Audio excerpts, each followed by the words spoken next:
Bueno, bienvenidos a esta formación o webinar, coronavirus y hábitos saludables. Vamos por el buen camino. De tantas veces que decimos este nombre, ni acertamos todavía, ¿no? Y menos todavía si entramos en COVID o el nombre del virus del SARS-CoV. Reflexiones y perspectivas para la desescalada. Tenemos con nosotros a Mireia Peláez, doctora en Ciencias de la Actividad Física y del Deporte, Andrea Corrales, doctora en Biomedicina, además de máster en Biología Molecular y máster en Psicología del Deporte, María Carla Martí, psicóloga, investigadora y profesora, que además, si no ha llegado ya, ha estado a punto del momento de la defensa de la tesis. Ya me tocará por esta vía también, llega la próxima semana. Perfecto, la pillamos justo en la semana previa donde hay más nervios y donde también se disfruta un poco cualquier momento de evasión. Y por último, Ana Gabriela Espinosa, nutrióloga, además experta en educación nutricional en personas con sobrepeso, obesidad y diabetes y que también está a un alto grado de avance en su tesis doctoral en el área de nutrición. Está también Adrián y mi caso como moderadores del Servicio de Actividad Física y Deportes. Una vez dicho esto, vamos a empezar con lo importante, ¿no? Que es la parte de reflexiones de lo que hemos vivido ya. En primer lugar, ahora hacemos varias rondas con cada una de las expertas que están ahora con nosotros y luego ya daremos pie tanto a las preguntas que habéis formulado a través del cuestionario como, obviamente, a las preguntas que surjan durante esta charla, que podéis ir dejando a través de comentarios en el chat o bien, al final, intentaremos ir abriendo el micrófono a quien quiera participar, ¿no? Preparando las preguntas, no sé, con las ponentes, estaba a ver por qué factor empezábamos, ¿no? Por esos tres grandes pilares de la vida saludable, más parte de actividad física, nutrición y los aspectos psicológicos. Y en este caso le tocó quizá de formación profesional, a Mireia como experta en la parte del área de actividad física, aunque obviamente podéis participar también el resto en las reflexiones que hagamos. En primer lugar, Mireia, justo hace lo que comentaba, hace 2 meses empezamos el confinamiento, que parece mentira, pero es una sexta parte del año, lo que llevamos ya en casa con estas pequeñas salidas. Al menos acá en Cantabria sí que podemos empezar a salir poco a poco, pero en otras regiones todavía no, y mucho menos en otros países, ¿no? Parece mentira que ahora es cuando nos hemos dado cuenta del tiempo que pasamos sentados, ¿no? Mucha gente que ahora ha dicho, pues que paso 8, 9, 10 horas sentado y necesito moverme, necesito salir de casa. Esto obviamente tiene su parte negativa y su buena, pero ¿cómo crees que esto ha sido asimilado por la población? Esta parte de abrir los ojos o de intentar moverse ahora que todavía lo tenían más difícil, estando solo encerrados en casa. Bueno, lo primero es saludar a todo el mundo y agradecer al Servicio de Actividad Física y Deporte de la universidad hacer este tipo de reuniones, de encuentros. Bueno, en algunas cosas puedo dar mi punto de vista como ciudadana más, en otros sí que puedo aportar la visión más de la profesión, pero bueno, por la pregunta que me haces, creo que en general casi todo el mundo, la mayor parte del mundo se ha dado cuenta de lo necesario que es el movimiento. Además, basta que nos restrinjan algo para que lo queramos mucho más. La pregunta que sí que me hago y que me gustaría reflexionar y también saber lo que piensan los demás es, bueno, es posible, y en mí misma lo he visto, que en los primeros días de confinamiento la necesidad de movimiento quizá era mucho mayor que la que se ve en estos últimos días, al margen de que es que ahora podamos salir a la calle que también. Lo mismo que el primer día que se permitió salir a la calle, todo el mundo era deportista y ahora las calles vuelven a estar moderadamente ocupadas. Bueno, creo que sí que nos hemos dado cuenta de la necesidad. Yo me he dado cuenta además por la gente que conozco en mi barrio y que he ido conociendo a raíz de esto que muchos niños, que a veces no pensamos que los niños se desentrenen, muchos padres me decían que sus hijos los primeros días o tenían miedo de salir o se fatigaban en cuanto cogían una cuesta. Personas que tienen alguna discapacidad, alguna enfermedad, han visto agravadas pues, sus problemas crónicos. Así que creo que la reflexión que debemos hacer acerca de los efectos debe ser mucho más profunda de la que estamos haciendo solamente de qué necesidad tenemos, ¿no? Sino hasta qué punto realmente puede afectar el sedentarismo. ojalá sea el momento perfecto, al ver también los efectos que genera este sedentarismo en la sociedad, que realmente se tome cartas en el asunto y se disponga de medios para hacer investigaciones sobre el sedentarismo, sobre los efectos que causa físicos y psicológicos, y pongamos más en valor nuestra profesión y otras también. Perfecto, muchas gracias. Sin duda hay que intentar aprovecharlo. Luego será una pregunta que os lanzaré, ¿no? De estos momentos de crisis tienen su parte mala, que por desgracia es mucha, pero a lo mejor tiene más buena de la que a lo mejor nos estamos dando cuenta. Ana, vamos a por ti. Adelante la parte de nutrición. Además, más allá de que estamos bombardeados con muchas noticias, demasiadas sobre este tema, muchas han sido de las visitas que parece que era lo único que podíamos hacer de la población al supermercado. Y obviamente, pasando esa primera fase más o menos anecdótica del agotamiento del papel higiénico, ¿no? O de otros productos que realmente no eran necesarios, si nos parábamos un poquito a entender las necesidades que realmente deberíamos tener. Pero luego sí que es cierto que las noticias han avanzado hacia otro tipo de compras, hacia esa parte tan temible, y más ahora que pasamos tanto tiempo en casa, como son los snacks y no precisamente los saludables. Teniendo en cuenta más lo que ha dicho Mireia y la situación problemática que tenemos a nivel mundial del sobrepeso y de esta parte de mala alimentación, ¿por qué nos cuesta tanto hacer esa parte de snacks saludables o de comidas saludables? ¿Y qué ejemplos podrías dar en este caso de buenas prácticas que son tan sencillas y que a veces nos hace falta? Y obviamente yo entono el primer mea culpa por esas dificultades a veces de controlar esa gula inexistente.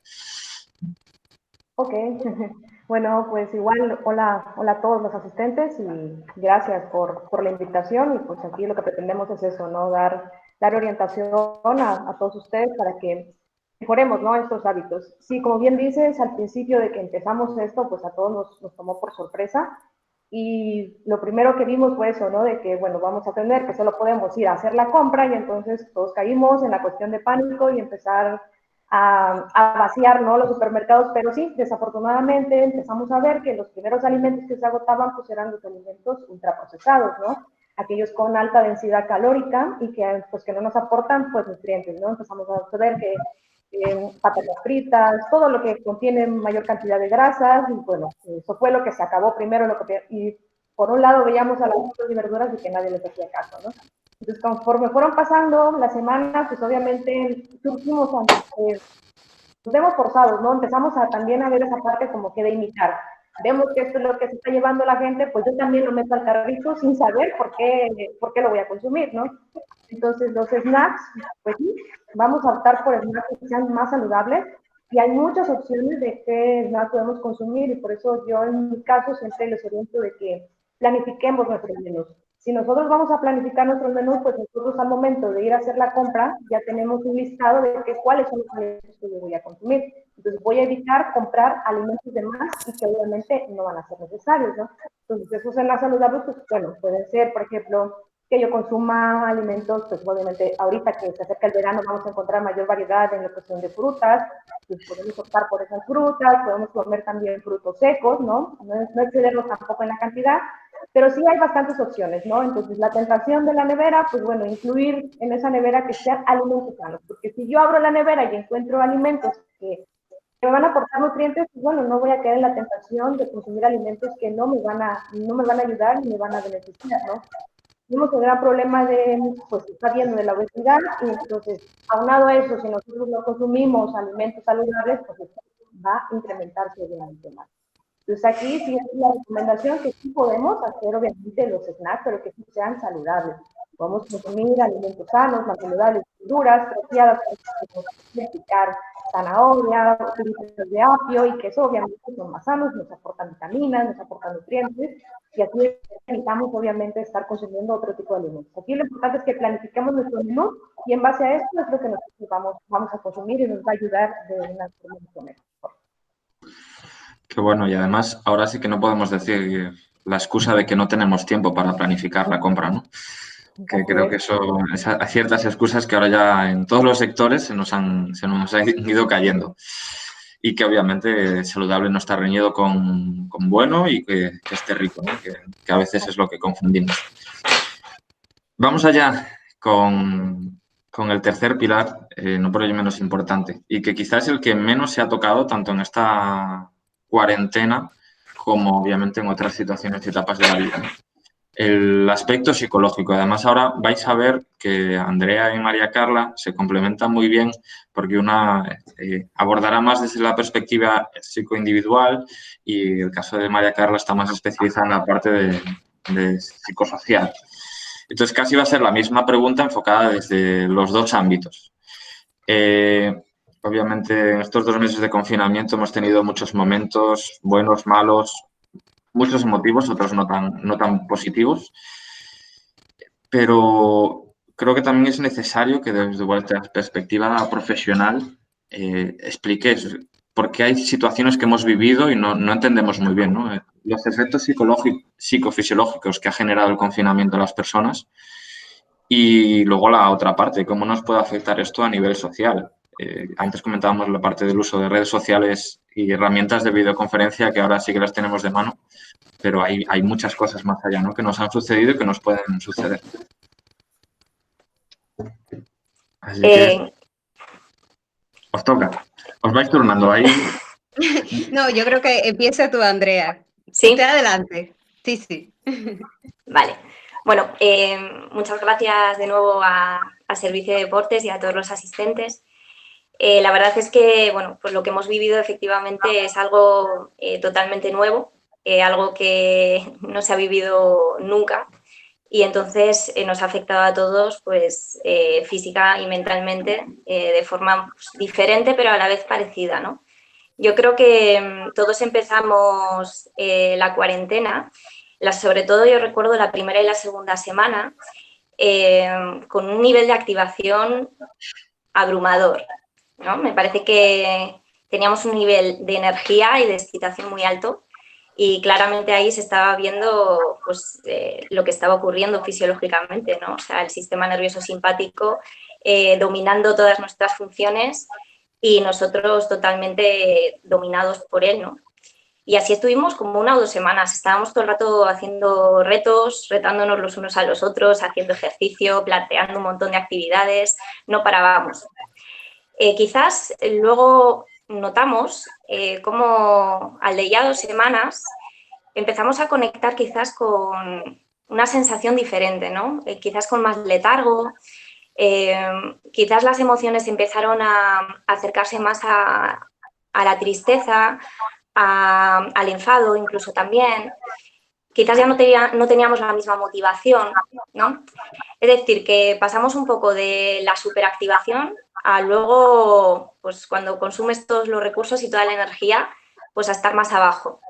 Y el resto del tiempo yo creo que hemos ido un poco surfeando entre una cosa y la otra. Ha habido días que hemos estado con más fuerza, con más energía.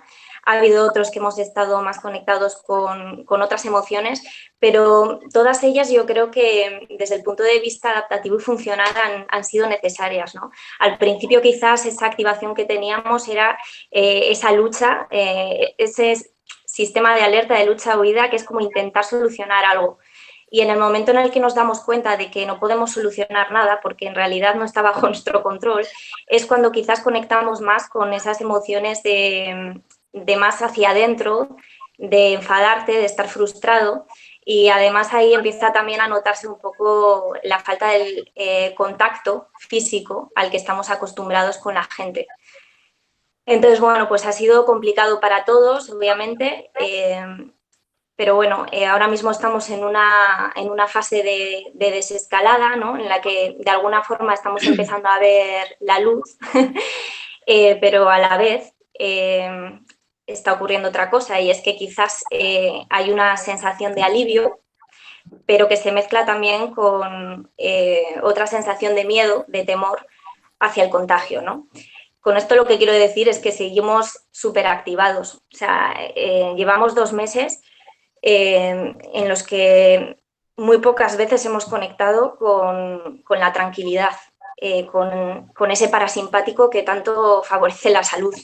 Entonces llevamos 2 meses todos súper activados y ahora, aunque creamos que la desescalada nos hace ver la luz, es verdad, así es, todavía ni mucho menos estamos desactivados. Seguimos con miedo, seguimos con temor y bueno, eso es un tema también que habrá que abordar para intentar evitar en la medida de lo posible que aparezca la emoción de miedo de una forma al menos exagerada, ¿no?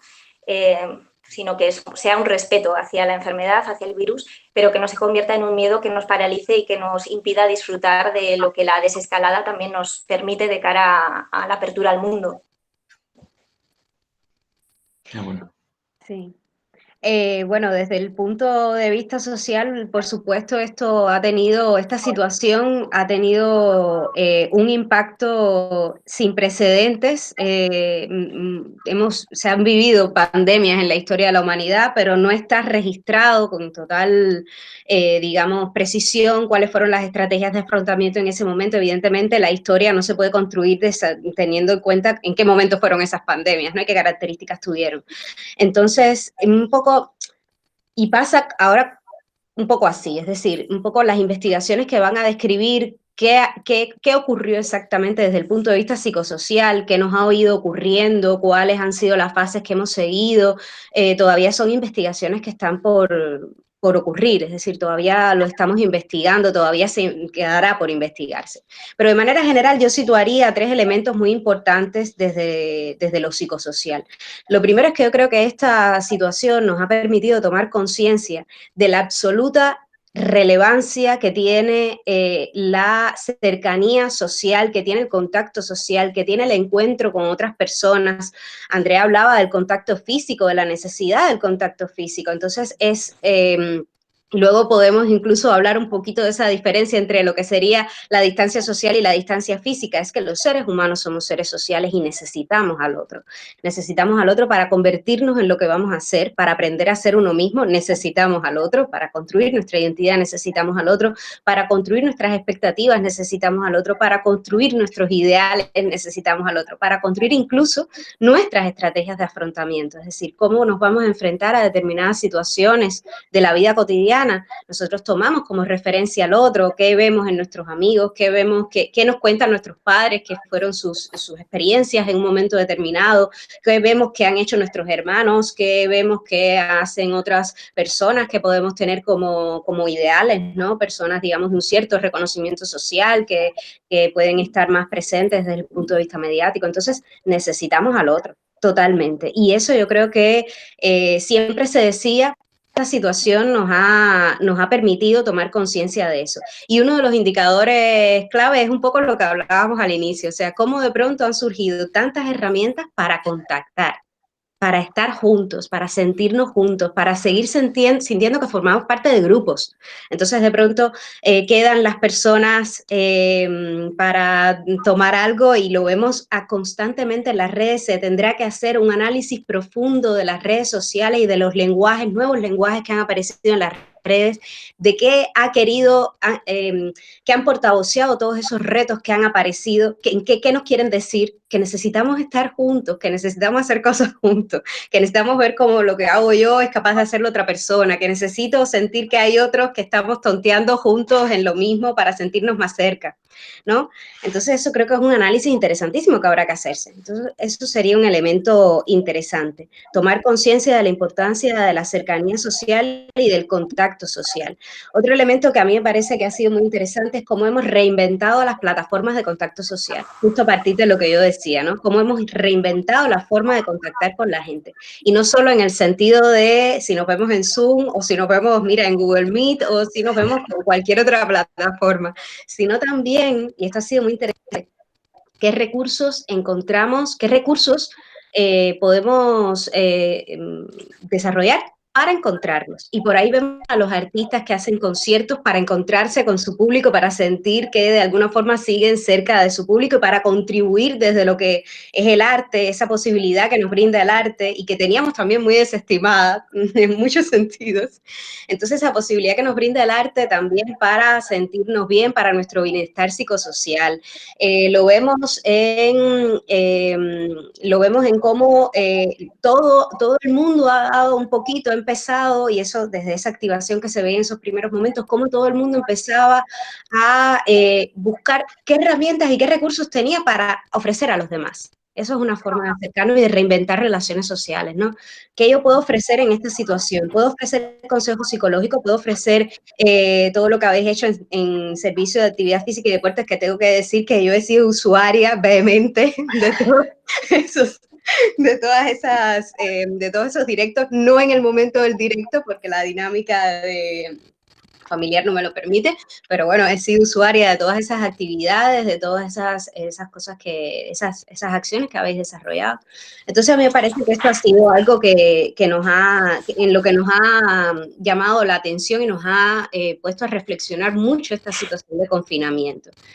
Y sería una estrategia interesante a partir de ahora. Yo creo que la base va a estar en tejer tejido social, como decimos en Latinoamérica. A partir de ahora se trata de tejer tejido social, ese va a ser uno de los elementos de éxito. Sin duda que, como ya se comentó antes, cuando nos quitan algo, ¿no? O cuando nos hacen ver lo que no tenemos, lo empezamos a valorar más todavía y ahora toca volver a construirlo y mejor. Como en el ámbito del deporte pasa con las lesiones. Cuando tenemos una lesión, valoramos lo importante que es estar bien en forma, una sección u otra, y ayuda a construir mucho mejor todavía. Entonces, esa es la parte, ¿no?, de las crisis, de un aspecto u otro como este que es a nivel mundial, y a seguir creciendo. Genial. Una vez vista un poco la primera reflexión de lo que llevamos, ¿no?, tanto la parte buena como mala, en los tres aspectos, ahora vamos un poco más allá hacia esas perspectivas de futuro, ¿no? Aunque ya las cuatro habéis comentado algún matiz o alguna observación, sí que teníamos alguna cosilla preparada para complementarlo y que os sigáis explayando en este sentido.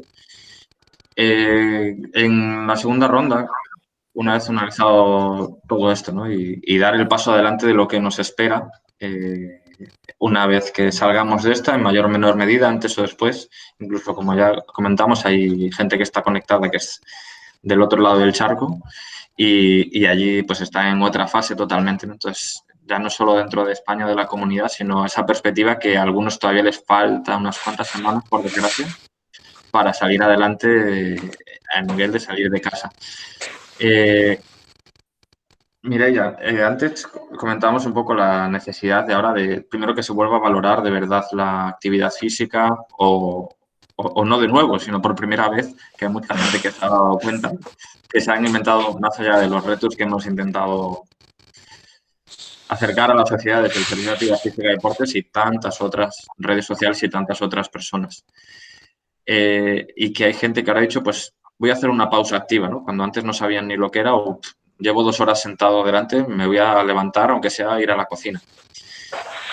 ¿Cómo ahora conseguiremos mantener estos nuevos hábitos, ¿no?, esas nuevas formas de movimiento que hemos aprendido o que han aprendido ciertas personas?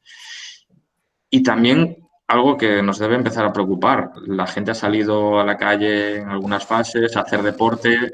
Hemos visto imágenes en diferentes regiones algo peligrosas de tanta gente. Ya no digo porque haya mucha gente en cuanto a la probabilidad de seguir propagando el virus, sino en cuanto a las formas en que la gente hacía ejercicio físico en la calle, como utilizarlo como herramienta para salir.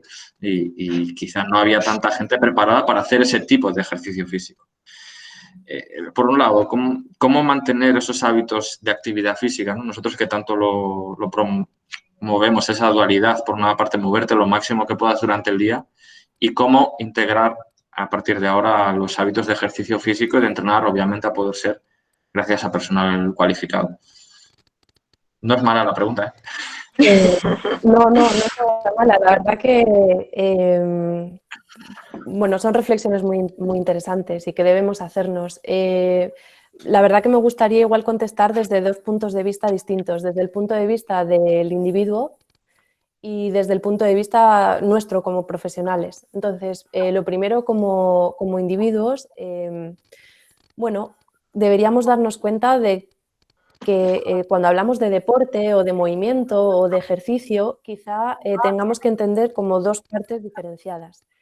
Una es el movimiento en general y otra el ejercicio, el entrenamiento o el deporte, que metería todo casi en un segundo bloque. Entonces, es verdad que cuanto más movimiento mejor, o mejor dicho, cuanto menos sedentarismo mejor, pero no cuanto más ejercicio y más deporte mejor, porque en esa curva en la que empezamos a obtener beneficios, podemos llegar a un punto en el que los beneficios ya no son tales y empieza a haber perjuicio o riesgo de lesión. Creo que lo que nos hemos encontrado estos días, y los compañeros de profesión seguro que dicen, porque no paro de verlo en las redes, es la alarma que ha surgido a raíz de bueno, pues ciertas personas que tienen muchos seguidores y que proponen ejercicios porque ellos los pueden hacer. Entonces, bueno, yo creo que es normal que la sociedad vea en ellos un modelo al que seguir y no se den cuenta de que quizá no tienen la profesión adecuada para hacer las recomendaciones que hacen. Entonces, bueno, yo desde el punto de vista del ciudadano diría, por un lado, es importante que mantengamos los descansos del sedentarismo, es decir, cada al menos 2 horas que haya movimiento. ¿Y qué tipo de movimiento? Pues cosas sencillas, como movimientos articulares que nos apetece hacer, ¿no? Desperezarnos como los gatos o los perros, movilizar los hombros, levantarnos, ir hasta el baño, subir escaleras si puede ser. Eso por un lado. Y por otro, solo el movimiento, que es imprescindible para romper el sedentarismo, no es suficiente para obtener beneficios en nuestros sistemas cardiovascular, de fuerza, etc. Para eso sí que necesitamos un entrenamiento específico. Y para ello, lo primero que tenemos que hacer es un examen, ¿no? O un autoexamen y decir, bueno, ¿soy una persona sana sin contraindicaciones o tengo alguna patología o pertenezco a un grupo, pues porque estoy embarazada o porque soy mayor, a un grupo especial? Dependiendo de eso, pues el ejercicio lo puedo hacer de forma más libre o con menos requisitos que si sí que pertenezco a una población. Y en ese momento escoger una actividad que nos motive. Ahora durante el confinamiento pues hemos seguido masterclass de zumba, de yo qué sé, de todo, de yoga, de mobility, de HIIT, de un montón de cosas. Hemos podido tener también la suerte de ver con qué tipo de actividad nos sentimos mejor. Bueno, pues es el momento de decir qué actividad se puede adecuar a mis gustos y mis posibilidades y en ese momento ir a un profesional que te pueda llevar las sesiones sin riesgos, sobre todo si pertenecemos a alguno de estos grupos. Y luego, desde el punto de vista de profesional, pues, ¿qué podemos hacer para trasladar esto a la sociedad? Pues no nos queda más remedio que estar unidos, ¿no? Uno solo no hace nada o casi nada, pero si realmente nos unimos y aprovechamos esta crisis, como decías, que es un momento también para conseguir nuevas cosas, la gente ya sabe que necesita el movimiento, la sociedad lo sabe y bueno, los políticos parece que también. Pues quizá colegiándonos, quizá haciendo actuaciones para enseñar a la sociedad qué es movimiento, qué es peligroso, qué no es, pues quizás sea nuestra responsabilidad, ¿no? Muchas veces decimos, no, es que ese no es nada y está enseñando a hacer X, ya, ¿y qué hacemos nosotros? Que sí que sabemos. ¿Estamos realmente haciendo algo o simplemente criticamos? Pues creo que es una reflexión que podríamos también adoptar pues para poder hacer algo. Creo que es un buen momento para nosotros. Obviamente todo va a cambiar. La forma que nos relacionamos con nuestros clientes, que es muy cercana, muy del contacto, pues va a haber que darle una vuelta a esa maldita nueva normalidad de la que se habla tanto, pero creo que somos imprescindibles, la verdad. Obviamente no voy a ser yo el que diga lo contrario porque apoyo totalmente cada una de las palabras y es cierto que aunque no sea mucho de esta charla, la parte de los gimnasios y todos los centros deportivos que ahora se están viendo abogados primero a la incertidumbre y que muchos no han podido abrir y luego a reinventarse, y es lo que están haciendo muchos para conseguir que no perder clientes y seguir transmitiendo esa parte necesaria, que es de nuestro rol de profesionales del ejercicio físico a la sociedad. Veremos a ver y intentaremos seguir aportando todo lo que se pueda. Volviendo en este caso a Ana, más allá de lo que has comentado, ¿no? De estos snacks saludables o de todos esos malos hábitos, consciente que mucha gente incluso ahora ya los empieza a aplicar. Pero yo creo que es algo que nos debe preocupar en cualquiera de los ámbitos y quizá en el de la nutrición más todavía, porque ahora no podíamos ir a la terraza a tomarnos o a pedir lo que quisiésemos. Ahora solo podíamos abastecernos con lo que nosotros comprábamos. Incluso hay mucha gente que hasta ahora no le gustaba cocinar y le ha tocado ponerse delante de los fogones, aunque sea comida de supervivencia, o aprender a cocinar. Esto creo que también a la parte de nutrición le ha dado una nueva oportunidad de intentar enganchar a la gente al proceso que tanto machacamos en deporte, no solo el resultado, lo que es comer, sino esa parte de también disfrutar la cocina, disfrutar el seleccionar el menú que comentabas antes.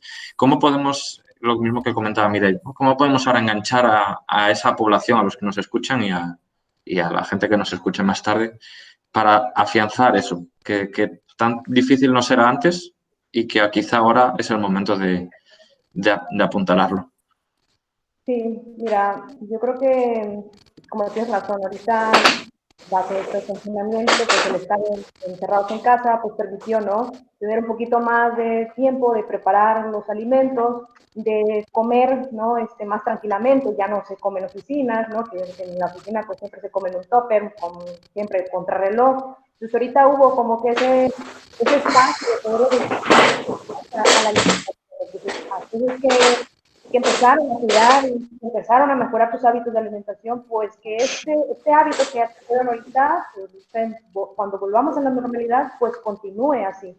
Los que aún todavía no logran estabilizar esos buenos hábitos, pues bueno, es el momento, ¿no? De que ahorita que estamos pasando por este momento, reflexionemos y nos demos cuenta realmente cómo es nuestra alimentación. Entonces, si algo yo hago mal, pues entonces poderlo mejorar, ¿no? Entonces, aquí es como educar a nuestro organismo, nuestros hábitos, por ejemplo, respetando siempre los horarios, ¿no? Nos tenemos que levantar a la misma hora, los horarios de comida, ¿no? Que siempre respetemos esos tiempos de comida y que obviamente no se cambien, ¿no? Si me dedicaba más tiempo a tratar de mantenerlo siempre recordando que es saludable, ¿no?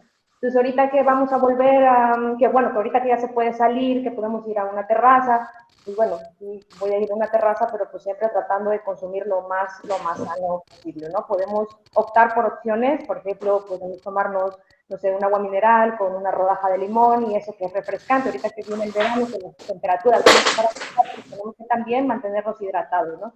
Pues no se puede negar el que nosotros vayamos a una terraza, ¿no? Que tenemos esa parte que también que tenemos que convivir, como decía María Carla, ¿no? Vivimos en una sociedad en donde estamos acostumbrados al convivir, al no estar obviamente aislados, y por eso ahorita todo el mundo que dijeron, bueno, podemos ir a una terraza, y pues es que todo el mundo quiere ir a una terraza, ¿no?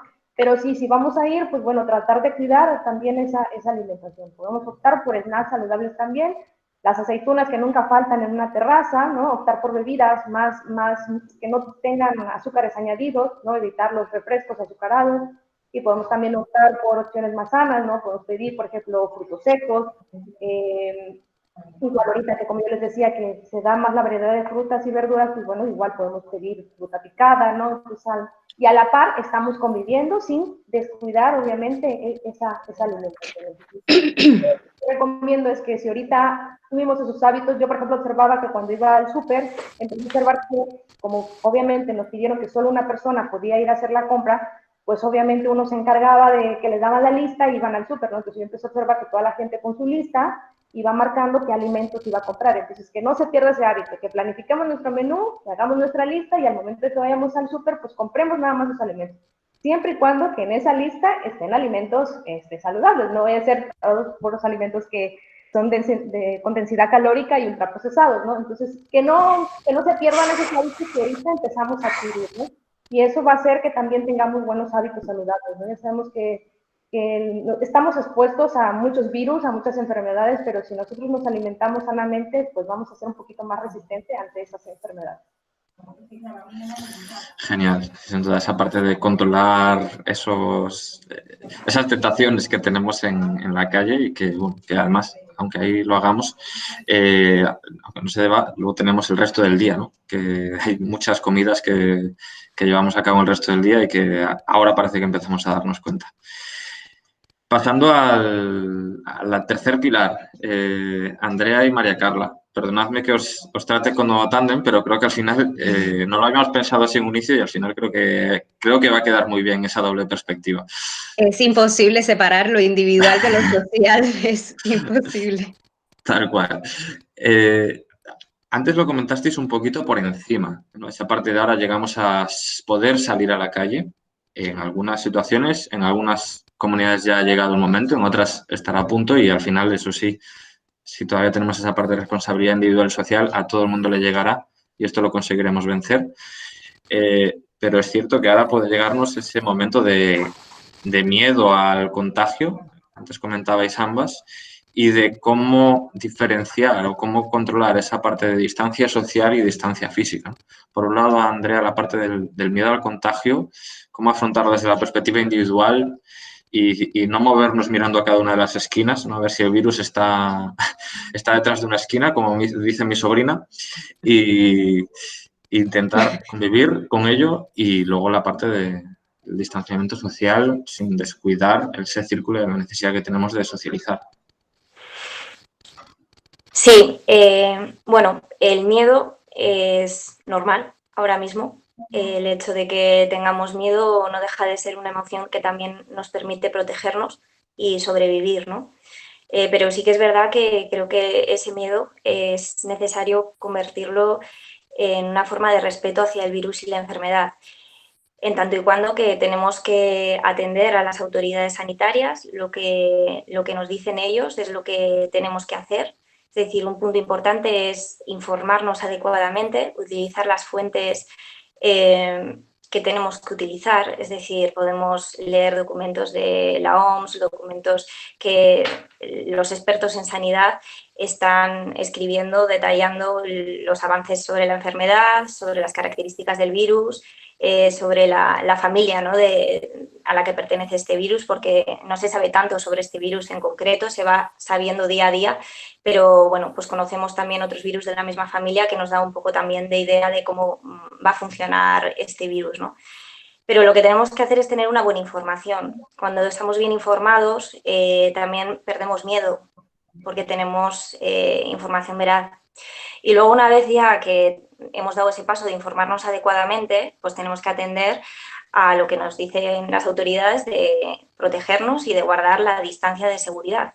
Entonces, una vez que tenemos y que llevamos a cabo eso, lo que tenemos que hacer cuando salgamos a la calle es disfrutar del contacto social, del contacto con la gente, de la apertura de nuevo al mundo, porque estamos minimizando los riesgos al máximo. Entonces, el riesgo está en vivir, quiero decir, el coronavirus es un riesgo, pero tenemos que asumir los riesgos y no solo está el coronavirus, hay muchísimas otras cosas que también son riesgos en la vida. Entonces, si hacemos las cosas bien, pues es una forma de poder vivir con ello, porque al final lo que vamos a tener que aprender es a vivir con el virus. El virus no va a desaparecer en los próximos meses, va a estar con nosotros. Entonces tenemos como que asumir que va a estar ahí y por lo tanto, pues yo creo que la mejor forma es esa, ¿no? Eso por un lado. Y luego quería también al hilo del tema de los deportistas, ¿no? Que ahora también están saliendo mucho a la calle a hacer ejercicio físico. Es que justamente Mireia comentó algo al principio, de que la gente se había lanzado a hacer ejercicio físico en el confinamiento, ¿no? Y ahora en la desescalada también. Y que ojalá que lo puedan seguir practicando y que lo mantengan. Yo creo que las personas que han empezado a practicar el ejercicio físico en casa, una de las motivaciones que ha hecho que practiquen el ejercicio físico es la supervivencia, ¿no? hacer ejercicio físico era parte de sobrevivir al confinamiento. Y por otro lado, ahora en la desescalada, el ejercicio físico se ha convertido también en una herramienta que nos permite salir a la calle, ¿vale? O sea, ¿qué quiero decir con esto? ¿A dónde quiero ir? Lo que quiero decir es que para que el ejercicio físico se mantenga en el tiempo, pues las motivaciones tienen que venir de dentro. Entonces, a mí me parece fantástico y ojalá que perdure en el tiempo la conducta que está adquiriendo mucha gente, pero temo que realmente cuando se normalice la situación y podamos salir a la calle con normalidad, pues que el ejercicio físico, que quizás era la herramienta a través de la cual podían salir a la calle y sentirse libres, pues que entonces ya no lo utilicen como tal y que esa motivación intrínseca, ¿no?, que decimos en el ámbito de la psicología hacia el deporte y hacia el ejercicio, pues no se haya cultivado. Entonces, en ese caso, la práctica del ejercicio físico desaparecerá y volverán los hábitos sedentarios. Es decir, que tienen que adquirirse otro tipo de... Tiene que haber algo que te atrape al ejercicio y tiene que estar ligado con la propia satisfacción que te produce hacer el ejercicio. No una herramienta como vía de salida al exterior o como vía de supervivencia ante una situación de encierro en donde no puedes hacer nada y tienes que consumir las horas del día, ¿no? Que en parte ha sido el uso del ejercicio para mucha gente y está muy bien haberlo hecho así, pero necesitamos que se encuentre la satisfacción con el propio ejercicio y ahí estáis vosotros, los profesionales también de la actividad física y el deporte, pues programando obviamente ejercicio físico que sea atractivo para la persona, que enganche, que sea adecuado a sus circunstancias físicas, etcétera, ¿no? Y si no, yo creo que desgraciadamente dejarán de hacerlo. Un poco complementando, ¿no?, desde lo psicosocial lo que decía Andrea, yo creo que yo tendría dos recomendaciones que realizar.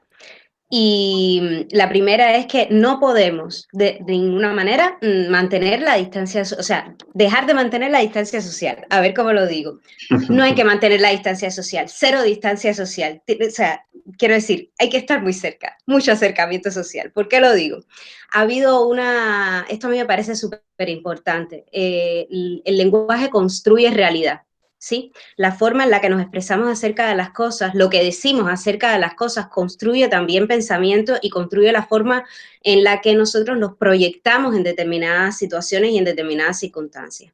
En el primer momento de la pandemia, hay que decir también que el que esto sea una situación inédita hace que hayamos tenido que ir reaccionando a nivel institucional, a nivel individual, a nivel social, mucho sobre la marcha. Es decir, ha habido un montón de situaciones a las que hemos tenido que hacer frente a esos niveles, quiero decir, a nivel individual, a nivel grupal, a nivel institucional y a nivel social, un poco según lo que iba surgiendo. Entonces, en los primeros momentos de la pandemia, la propia OMS hablaba de distancia social. Distancia social, bueno, un término que también nos viene mucho del mundo anglosajón, esa social distance, ¿no?, que se defiende mucho desde el punto de vista anglosajón y que se ha defendido desde el punto de vista de la psicología anglosajona. Hoy por hoy ya la OMS está hablando de distancia física para alcanzar un acercamiento social. Entonces, yo situaría un poco la mirada en eso, ¿no? Distancia física, mantener la distancia física. La distancia física nos va a llevar a un acercamiento social y el acercamiento social y el tejido social nos va a concienciar en la importancia y en la necesidad de mantener esa distancia física. Entonces, distancia física y cero distancia social. Busquemos alternativas para mantenernos conectados, para mantener, ya la propia situación nos ha demostrado que hay muchas vías, que hay muchas formas. Como decía Mireia al inicio, esto nos supone una serie de retos importantísimos porque habrá muchísimas profesiones que tendrán que replantear cómo va a ser el contacto con las personas, cómo van a trabajar en sus propias dinámicas, cómo va a ser eso, qué va a ocurrir, cómo lo vamos a hacer. No sé si tendremos que mirar un poco al oriente, a a los códigos orientales, cómo se relacionan las personas en el mundo oriental. Estamos muy centrados en cómo lo vemos desde el punto de vista occidental y, por ejemplo, en las culturas asiáticas, la manera en la que se relacionan las personas, los códigos que tienen para relacionarse son muy distintos, son muy complejos, hay muchas maneras de decir y hacer cosas por los demás sin necesidad de un contacto físico. Entonces, creo que es un momento bueno de creatividad. Creo que es un momento de creatividad, es un momento en que tenemos que situarnos en una posición de creatividad. Creo que es un momento en el que tenemos que situarnos en una posición de ver cómo podemos, qué podemos hacer por el otro. Y ahí viene lo segundo que yo llamaría la atención todo esto está muy conectado, ¿qué podemos hacer por nosotros mismos? Escuchar con muchísima humildad nuestra psique. Y yo conectaría con lo que dice Andrea. Es decir, hasta ahora quizás, bueno, hay una serie, hay un conjunto de personas, hay unos grupos sociales que han comenzado, por ejemplo, a hacer ejercicio físico por una motivación básicamente extrínseca, es decir, por lo que obtenían, no por la propia práctica y el propio placer de realizar ejercicio, sino por lo que obtenían por la realización del ejercicio. En un caso, por ejemplo, como decía Andrea, el gastar horas del día y en un segundo caso, pues sentirnos un poco libres al aire libre y valga la repetición, ¿no? Escuchar nuestra psique, escuchar las sensaciones que nos provoca esas actividades que hemos estado desarrollando, el ejercicio físico, qué realmente o sea, qué hemos disfrutado. ¿Qué es lo que hemos disfrutado más? ¿Con qué nos hemos sentido mejor? ¿Qué nos ha hecho sentir mejor con nosotros mismos? ¿Qué nos ha hecho sentir con un mayor bienestar? Y que eso lo situemos como pautas para el futuro. Entonces, escuchar mucho a lo social, cómo podemos conectar con lo social y escuchar mucho nuestra psique con mucha humildad, con mucha sinceridad, con mucha autenticidad. Y a partir de ahí, mira, como estamos escuchando, ¿no? A la psique nos está llamando, está realizando una llamada, tenemos que... Perdón, es mío. La psique que nos está hablando y nosotros tenemos que escucharla, nos está diciendo cosas. Entonces, en función de eso, pues eso, ¿no? Escucharnos, que no nos escuchábamos, que no teníamos el tiempo para escucharnos, que no teníamos el tiempo para aprendernos, que no teníamos el tiempo para pensarnos, que no teníamos el tiempo para sentirnos, ¿no? Bueno, pues tomemos unos momentos para todas esas cosas, para pensarnos, para sentirnos, para conocernos un poco más, ¿no? Y en función de eso situar cuáles serían pautas para el futuro para crecer nosotros y para contribuir a que hombre, a hacer algo porque esta desescalada sea, pues, bueno, menos difícil para las personas que más lo van a necesitar. Habrá muchas personas que van a necesitar de otras personas, ¿no? De otros grupos. Habrá muchas personas que necesitarán un acercamiento social. ¿Qué vamos a hacer? ¿No? Tal cual. Para los oyentes esta llamada estaba programada, formaba parte del discurso para entrar justo en el momento adecuado. Y ya complementando vuestra última respuesta, sobre todo también acercando a la gente a la figura del psicólogo y la psicóloga. Y perdón, Carlos, del psicólogo y de la psicóloga, porque además ahora estoy pensando que son profesiones de las que hay muy poca cultura a nivel social, es decir, y parece que no, pero tanto a nivel psicológico como a nivel de nutrición, como a nivel de los profesionales de las ciencias de la actividad física y deporte, pensémoslo nosotros, pensemos nosotros en nuestras profesiones, cuántas veces nos hemos encontrado en la situación en la que de pronto una persona que no está formada en absoluto en nos quiere rebatir, ¿no? Y nos quiere, y de pronto todo el mundo sabe, y lo vemos en las redes y lo vemos perfectamente, esa desautorización que hay de estas tres profesiones, ¿no? Como decía Mireia, de pronto hay una serie de personas que sin tener una formación en estos ámbitos, pues, hombre, son especialistas de primer grado, ¿no? Entonces, son tres profesiones que están muy desautorizadas porque hay mucha incultura social referido a lo que es lo psíquico, a lo que son los psicólogos, hay una serie de mitos asociados a la nutrición, pero si yo no estoy gordo, ¿para qué quiero ir a un nutricionista? Bueno, quizás quieres ir a un nutricionista porque quieres mejorar, por ejemplo, qué sé yo, no lo sé, ahí es intrusismo, Ana Gabriela, pero que quiero mejorar mi composición corporal, quiero sentirme más saludable, me siento fatigado, puede ser un tema de nutrición, quiero mejorar mi mi forma física, tengo que ir a un profesional, pero si yo no estoy gordo, ¿cuántas veces escuchamos, no? Si no estás gorda, ¿para qué haces ejercicio? Bueno, a veces para sentirme bien, ¿no? Entonces, y ni hablar de lo psicológico. Entonces, yo creo que es un momento también, a punto de partida, lo que tú decías, Carlos, que puede ser muy bueno para nosotros como profesión. Tal cual, de dar un paso adelante.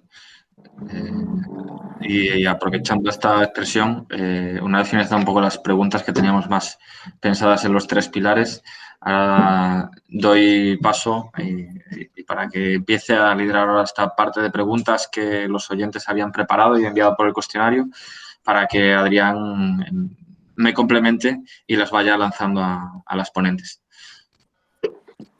Bueno, lo primero, muchas gracias a las 4. Ha estado muy interesante la primera parte de preguntas guiadas. Sobre todo me hace especial ilusión eso, de tocar el ámbito desde las 3 áreas, ¿no? De la psicología, la nutrición y la actividad física, que muchas veces, sobre todo en la universidad, pues igual se relaciona más al servicio de actividad física y deportes con el grado de CAFID, pero con este tipo de formaciones pues queremos también un poco reivindicar que la salud va más allá del ejercicio y que también se complementa con otras áreas como son la psicología y la nutrición. Como ha dicho Carlos, vamos a pasar al turno de preguntas que nos han ido dejando los asistentes a través del formulario de inscripción, y el que la quiera hacer ahora mismo puede utilizar el chat y las leemos al final, ¿vale? La primera pregunta la hace Raúl y va un poco enfocada para Mireia y Ana. De alguna manera, ¿la alimentación y el ejercicio físico podría ser favorecedor a la hora de afrontar este virus? Se refiere, luego viene una pequeña explicación a nivel de sistema inmunológico y de anticuerpos. Si a través de la alimentación y el ejercicio físico podemos frenar o prevenir el contagio. Bueno, si quieres... Pues Raúl, dale, Ana Gabriela. Bueno, yo voy a meter en la parte de nutrición. Bueno, sabemos que esto base a la evidencia con la que contamos actualmente. Sabemos que si nosotros llevamos una alimentación lo más balanceada, lo más equilibrada, bueno, pues vamos a obtener todos los nutrientes necesarios para mantenernos obviamente sanos, ¿no? Entonces se ha visto que una alimentación adecuada pues va a tener un efecto beneficioso en nuestro sistema inmunitario. Entonces, si nosotros no nos alimentamos correctamente, pues este sistema inmune se va a ver deficitario y pues obviamente vamos a estar más propensos a contraer enfermedades. Ahora, si nosotros llegamos a contraer el virus, ¿no? Pues obviamente si nosotros nos alimentamos bien, pues entonces vamos a salir mucho más rápido de esta enfermedad, no vamos a tener tantas complicaciones, pero si llevamos malos hábitos de alimentación, no nos alimentamos correctamente, pues bueno, va a ser mucho más difícil podernos recuperar ante de cómo vamos a afrontar obviamente este virus. Por eso yo voy a recalcar que es muy importante que mantengamos pues obviamente unos hábitos sanos y una alimentación balanceada para que este sistema inmunitario pues se vea fortalecido.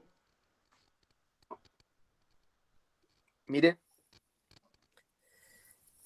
Bueno, me parece una pregunta bastante compleja porque, bueno, creo que todavía no tenemos estudios suficientes que hayan hecho un mapa exacto del tipo de personas que contrae el virus y con qué virulencia les ataca y de qué manera se recuperan en función de su forma física. Entonces, bueno, decir algo ahora sería aventurarme a hacer de tertuliana de programa de por la tarde y no me gustaría. Lo que pasa que, bueno, ante cualquier situación, ante cualquier enfermedad, un cuerpo que está debilitado porque es sedentario, porque no tiene masa muscular, etcétera, si se tiene que ver sometido a una inmovilización, por ejemplo, como ha sucedido a tantísima gente por contraer el coronavirus, de estar encamado muchos días, pues con cuanta mejor forma física contásemos, ese reservorio que nos queda de salud ósea, salud muscular, etcétera, para aguantar ese tiempo de inmovilización. Pero ya me estoy refiriendo a los efectos secundarios de las medicaciones o del tratamiento, de tener que estar en cama y demás, más que a la inmunidad que se puede generar ante el virus. No me atrevería a decir nada. De hecho, bueno, esto son unas cosas que se han sugerido, ¿no? Porque estamos como con mucha información y con poca verdad. Se ha llegado a sugerir que gente con un sistema inmune más reactivo, pues quizá ha tenido una respuesta inflamatoria demasiado exagerada que les ha complicado la enfermedad. Bueno, hacer ejercicio físico de forma regular sí que mejora el sistema inmune, pero no te puedo decir, ojalá, ¿no? Sería bonito decir, sí, cuanto más entrenes, más inmune ante todo, pero no es la situación. Pero bueno, el efecto secundario de una inmovilización o de necesitar fortaleza en el organismo, eso por supuesto que estar preparado físicamente y también nutricionalmente, pues va a ayudar. Vale, muy bien. Antes de continuar, aprovechando la aportación que han hecho de esta pregunta, justo Leire, otra compañera que al final no ha podido estar con nosotros, nos pasaba antes el informe del Ministerio de Sanidad que se ha publicado hoy, que comentábamos justo antes, Mireia y yo, de comenzar la charla, y que es que realmente todavía hay muchas preguntas por resolver para dar respuestas, ¿no? Y sí que plantean solo un 5% de inmunidad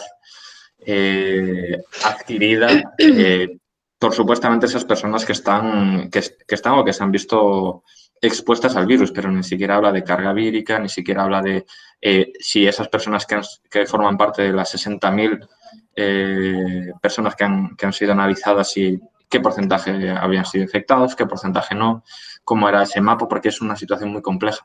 Lo que sí es cierto es lo que dice Mireia. Al final, personas que realizan ejercicio físico de forma regular, con la carga adecuada, igual que con los hábitos de vida saludables a nivel nutritivo y psicológicos, es posible, pero no es todavía el momento de decirlo. Aprovechemos la parte buena de los 3 pilares de la vida saludable para todo, no solo para el virus. Y Carlos, yo creo que también se podría añadir que de la misma forma que el ejercicio físico bien realizado y a largo plazo fortalece el sistema inmunitario, también hay, lo siento por el teléfono, pero es que suena aquí, pero está abajo y yo no lo puedo coger. Así que bueno, espero que pare de sonar. Entonces, lo que quería decir es que el ejercicio físico también se está realizando de forma inadecuada, precisamente porque mucha gente lo está haciendo pues, sin un control adecuado y de una forma quizás más exacerbada o extenuante. Después de eso viene un periodo de ventana donde también el sistema inmune se debilita y es más fácil la infección por un microorganismo, por un virus, por una bacteria, por lo que sea. Entonces también hay que tener en cuenta que bueno, si sales por la mañana a hacer ejercicio de forma extenuante y por la tarde también te expones a una ventana, a un tiempo en el que también estás más expuesto, ¿vale? Perdonadme, chicos. Carlos, quería aprovechar que habías dicho lo del estudio para recordar que no dejan de ser unos resultados preliminares, que ni siquiera están estudiados esos 60 y pico mil casos, sino un número menor, y que además no son datos de la serología, sino de los test rápidos que se han hecho a la vez. Entonces, bueno, son datos que oscilan entre el 3, creo, y el 14% en Soria, me parece. Que la media española es el 5, pero que depende de la zona y que no deja de ser algo muy preliminar y que me temo, porque es complicadísimo realizar un estudio de esta magnitud con todas las variables de confusión suficientes, me temo que no se hayan tomado datos de hábitos, que sería súper interesante, pero alargaría muchísimo el proceso, que nos pudieran dar alguna pista sobre esto que pregunta Raúl, creo que era. Vale.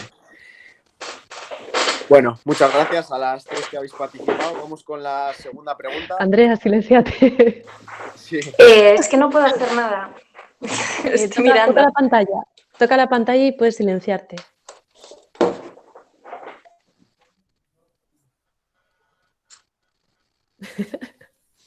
Ahí está, creo. Bueno, continuamos, ¿vale? Hago la segunda pregunta que va un poco en el hilo de lo que comentaba Andrea sobre el ejercicio físico y bueno, la mala praxis, ¿no? La mala práctica de gente que está un poco recomendando ejercicios para todo el mundo o una receta global para todos y bueno, tenemos que tener cuidado con esto, ¿no? Fermín nos pregunta, ¿cuánto creéis que afecta el intrusismo a los profesionales de CAFID? Y cómo podríamos prevenir o frenar esta pandemia, digamos, de gente que ha salido no formada y recomendando diferentes actividades? Bueno, pues el intrusismo, por supuesto que afecta. Lo primero, los primeros afectados pues serán las personas que siguen a profesionales no cualificados y se hacen daño. Pero también esto nos va a afectar en la medida que permitamos que nos afecte como profesionales. Ahí tenemos una responsabilidad y creo que si marcamos realmente la diferencia, si marcamos la diferencia con estos intrusos, ¿no?, de los que tanto hablamos, la sociedad se daría cuenta. Hay una cosa que me ha gustado mucho que han dicho Andrea y María Carla, que es de esa búsqueda del gusto por el efecto que te genera el hacer ejercicio, ¿no? Si fueran realmente y si fuéramos profesionales que utilizamos todos los recursos que tenemos a nuestra disposición, utilizaríamos las propias clases, como por ejemplo al final de la clase, para detener en esa vuelta a la calma, ¿no?, y hacer un foco a las sensaciones. ¿Cómo estabas antes de empezar la clase? ¿Cómo estás ahora? Son cosas que quizá pues estos intrusos que les gusta poner 1000 fotos y que tienen millones de seguidores, son cosas a las que no van a atender. Y tenemos que diferenciarnos porque somos profesionales altamente cualificados, pero tenemos que hacer uso de eso. Y bueno, aquí pues voy a tirar una piedra contra nuestro propio tejado, y es que a veces, como vemos que hay gente que tiene millones de seguidores diciendo pierde cintura en 5 minutos, pues cogemos y nosotros que queremos llegar a toda la gente decimos pierde cintura en 5 minutos. Entonces, bueno, creo que debemos pasarlo primero por una autorresponsabilidad como profesionales y luego utilizar aquello que esté en nuestra mano para bueno, pues para evitar esto. Quizá hay una parte importante que pueda ser legislada, pero la realidad es que los Instagramers y todos estos no tienen tantos clientes, lo que tienen son followers. Y eso, 25.000 followers no son 25.000 clientes. Así que bueno, yo no estaría tan preocupada, Xavi, no, Fermín, no estaría tan preocupada, Fermín, por esto. Vale, muchas gracias, Mireia, y muy de acuerdo contigo.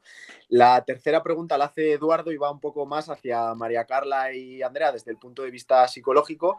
Ya lo habéis comentado previamente, pero bueno, vamos a acabar de remarcarlo. ¿Cómo enfocar el nuevo contacto con la sociedad? Es decir, tras un periodo de incomunicación, de confinamiento, los miedos que han podido surgir, ¿cómo enfocar el nuevo contacto con la sociedad?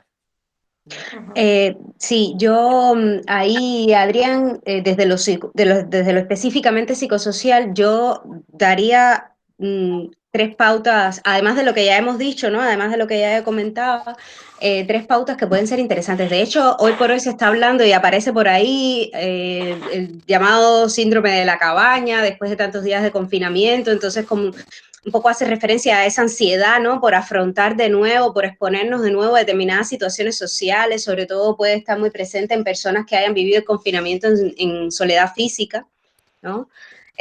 Bueno, hay mucho que se dice. Yo daría 3 pautas fundamentales para afrontar esta desescalada desde el punto de vista psicosocial. La primera es que si nos sentimos un poco ansiosos, nos genera un poquitico de ansiedad esta salida a la calle, un poco a punto de partida de lo que decía Andrea, que no se nos convierta, o sea, intentemos evitar que se nos convierta en la emoción del miedo, que efectivamente es paralizante y nos impide afrontar determinadas situaciones, y dejarlo, mira, en una ansiedad. Tenemos muy desautorizada también la ansiedad puede ser muy saludable. Un punto determinado de ansiedad es una alerta que nosotros generamos precisamente para estar atentos a determinadas situaciones de la vida cotidiana y afrontarlas. Entonces, desde esa ansiedad, si necesitamos que estas salidas sean graduales, que sean graduales. Escucharnos, escuchar nuestra psique, ¿no? Entonces, si necesitamos a lo mejor un día, mira, ahora tenemos la oportunidad de salir a hacer ejercicio en unas franjas horarias, tal, a lo mejor camino unas calles, ¿no? Camino unas calles, voy revisándome, como decía Mireia, me reviso qué voy sintiendo, cómo me voy sintiendo ante esa exposición a los ruidos de la calle tan cerca, ¿no?, a determinadas, a ver a las personas, a tal, bueno, que sea gradual todo. Y a lo mejor un día camino una calle, a lo mejor al otro día me animo a caminar 2 2 y al otro día me animo a caminar un poco más y después me pongo en manos de un profesional cualificado y corro como Dios manda. Por ejemplo, yo quiero además hacer comentar un poco la charla que tú mismo diste hace unos días, que además también la vi, un poco para dar tips, ¿no? De cómo correr y hacerlo bien, evitando lesiones, etcétera, etcétera. Bueno, oye, pues me animo a correr, ¿no? Bueno, qué sé yo, otro tal, pero que sea gradual, ¿no? Que esa exposición a la nueva, ¿no? Sea gradual. Lo segundo es, ojo, tomar todas las medidas que nos están indicando que son las medidas que hay que tomar, el contacto físico, evitar, mantener la distancia física, el lavado de manos, el uso de las mascarillas, todas las medidas de seguridad sin obsesionarnos, pero tomarlas todas, porque eso nos va a hacer sentir más seguros y en función de eso, pues tendremos menos miedo, qué sé yo. El otro día veía a unas personas que se veían, oye, te estoy viendo por primera vez después de tanto tiempo, tal, estaban perfectamente protegidos, lo hacían desde una determinada distancia, lo hacían bien saludablemente, deseando un abrazo, se hacían gestos, ¿no? De que se abrazaban.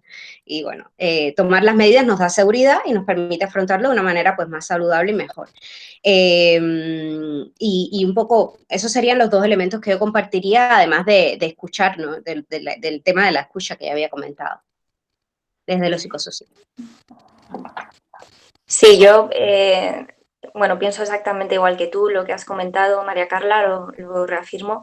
Y bueno, añadiría pues que el distanciamiento social sería interesante sustituirlo por un acercamiento emocional, ¿no? Y que de alguna forma dejar un poco más de lado o abandonar las palabras que últimamente, bueno, forman parte de nuestra particularidad, ¿no? Como seres humanos, el lenguaje, y es importante y necesario, pero creo que podemos acercarnos a la otra persona también desde otro lugar en el que las palabras no tengan tanta importancia y quizás podamos atender a su gesto, a su tono de voz, a su mirada y estar colocados en un lugar de más apertura, ¿no?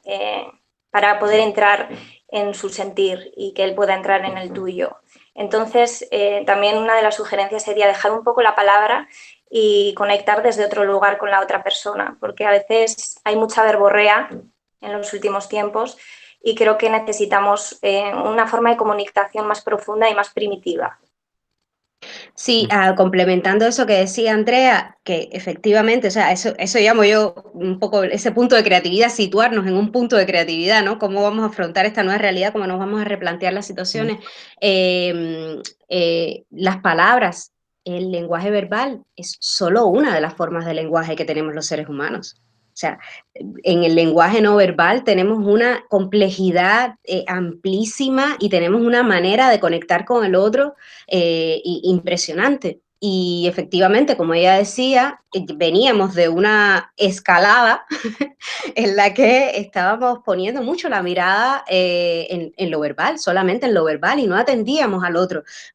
Es que lo veíamos en clase, es decir, trabajábamos a veces en clase como pues nosotros podíamos estar diciendo cosas desde el punto de vista verbal y sin embargo nuestro lenguaje no verbal estar contradiciendo totalmente lo que estábamos diciendo, porque no había, a veces no nos conectábamos a los ojos para mirar, para hablar, para conversar. Uno estaba haciendo una cosa, entonces, ¿cómo nos vamos a reconectar desde otros lenguajes? A mí me parece eso muy importante, eso que ha dicho Andrea, me parece que es fundamental, repensar la manera en la que nos vamos a relacionar a partir de ahora. Súper interesante lo que decís. Y ya para terminar, vamos a hacer la última pregunta, ¿vale? Para no alargarnos demasiado. Un poco engloba todo lo que hemos estado hablando y es muy interesante, nos la hace Alberto. Para todas, desde vuestro punto de vista, ¿qué es la salud? Y ya más relacionada con la parte de psicología, la relación entre salud y el contacto entre las personas y la naturaleza desde un punto de vista biopsicosocial. Si queréis empezamos por Mireia, siguiendo el orden que hemos hecho en la ronda de preguntas guiadas. ¿Qué es la salud? Bueno, pues para mí la salud, personalmente hablo, es un estado de equilibrio en el que la parte física, la parte mental y la parte social pues se encuentran bien, a gusto, proporcionan bienestar, proporcionan placer, ¿no? A mí me parece que el placer y la salud están muy relacionadas, porque ya no solamente es tener ausencia de enfermedad. Eso es una visión de la salud como muy pobre para mí. Para mí es tener esas 3 esferas bien equilibradas y además darme cuenta de ello y disfrutarlo y obtener placer por ello. Eso sería.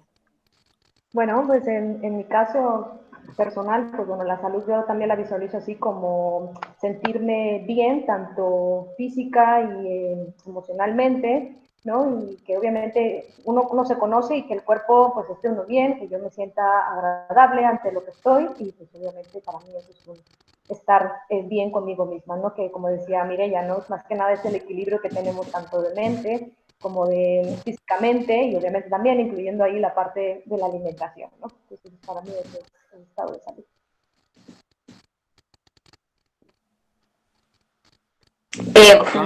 ¿Yo ¿Andrea? o María Carla? Sí. Andrea, Adelante, empieza Andrea. Bueno, para mí un estado de salud es lo que habéis dicho vosotras, Ana Gabriela y Mireia, lo comparto absolutamente, ¿no? Y un equilibrio en conexión también con el entorno, ¿no? Con la naturaleza, como seres vivos que somos, ¿no? Me gusta sentirme parte de la naturaleza viva y como parte de ese engranaje para que funcione pues, lo que es todo la biosfera, ¿no? El mundo.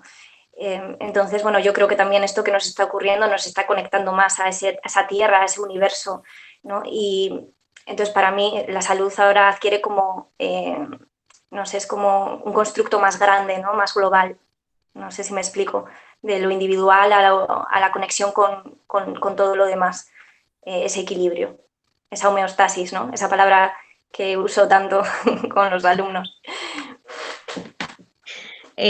Yo añadiría, por supuesto, también estoy muy de acuerdo con conceptos clave, ¿no? En ese sentido, evidentemente la ausencia de enfermedad es condición necesaria, pero en absoluto suficiente para poder hablar en términos de salud, ¿no?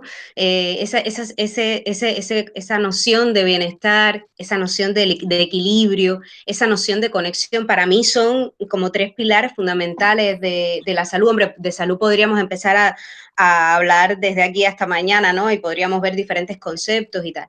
Pero yo añadiría también un elemento muy importante que nos regala un grandísimo psicólogo social latinoamericano, que por ahí veo que tengo algún alumno mío, algún estudiante que sabe que siempre lo cito porque me parece que es uno de los grandes referentes de la psicología social latinoamericana y es Enrique Pichon Rivière.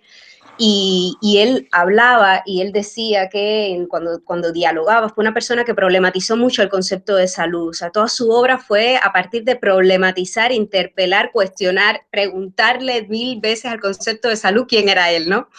Y al salud, dime quién eres, por favor, explícame quién eres para saber cómo entonces puedo promoverle en otros seres humanos, ¿no?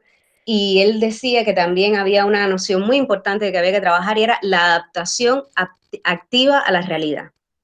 Decía, adaptación pasiva a la realidad. Bien, tengo bienestar, tengo equilibrio, tengo tal, pero de pronto tengo una situación que me pone tensa, me pone tal, y entonces, pues, no tengo muchas herramientas de qué puedo hacer, ¿no? ¿De dónde, qué hago? ¿Qué hago? Pues hago lo que hace todo el mundo, pues todo lo que hace todo el mundo, eso es lo que hago, ¿no? Eso es adaptación pasiva a la realidad. De manera crítica, seguir determinados flujos de conciencia, flujos sociales, de manera crítica, de manera irreflexiva, ¿no? Un poco seguir ese canon que está pautado, seguir esa corriente de sentido, seguir eso que se dice, seguir eso que se hace socialmente, que es adaptación activa a la realidad, esa capacidad transformadora del ser humano, esa capacidad de construcción, de cambio, de transformación, de reinventar cosas, de replantear cosas, de resituar cosas, ¿no? Entonces, ese elemento, ese concepto a mí me parece que es esencial. Adaptación activa a la realidad. ¿Qué yo hago con mis circunstancias? Ahora mismo estoy en una situación que no es la que quisiera en este momento tener. ¿Qué hago? ¿Cómo la percibo? ¿No? ¿Qué percibo de esa situación? ¿La percibo como amenaza? ¿La percibo como oportunidad? ¿Y qué hago en función de eso? Ya, esto es algo, bueno, entonces en función de la situación que tenemos, ¿qué voy a hacer? Ese qué voy a hacer, ¿no? salir un poco de la cultura de la queja, que es una cultura que tenemos muy presente lamentablemente hoy en día, ¿no? Y observamos la queja, salirnos un poco de la cultura de la queja, sustituirlo por una mirada lúcida y crítica de la realidad, mirar la realidad en su complejidad, mirar en sus blancos y negros, en sus claroscuros, en sus matices, y en función de eso proyectarnos hacia el futuro. Situar bien nuestro presente y proyectarnos hacia el futuro de manera creativa y transformadora. Yo pienso, por ejemplo, en esto mismo que planteaba Mireia, el reto que tenemos los profesionales que atendemos la salud de las personas, cómo nos vamos a reinventar para que no nos roben terreno, ¿no? Entonces, si se dice perder cintura en 5 días, pues a lo mejor tenemos que sacar un libro que se llame, o un folletín, o un curso online que se llame cómo no perder la cintura en 5 días, no lo sé, ¿sabes? Entonces, ¿cómo nos vamos a reinventar, ¿no? Adaptación activa a la realidad, ese para mí es un concepto ineludiblemente asociado a la salud. Bueno, pues súper claro después de la aportación de cada una de las 4, y yo creo que con esta pregunta ya damos por terminada la ronda de preguntas. Agradecer a todos los que nos las habéis dejado a través del formulario y a vosotras 4, obviamente, por contestar de manera tan clara a ellas. Gracias. Pues muchas gracias a todos, chicos. Muchas gracias a vosotros por permitirnos estar aquí hoy. Ha sido un placer, chicas, equipo, un placer también, asistentes, y que esto sirva para seguir construyendo paso a paso el futuro. Y utilizar esa palabra que tanto se ha dicho, creativos, para aportar a nosotros mismos y a nuestro entorno, que seamos responsables con eso. Muchas gracias. Gracias. Gracias.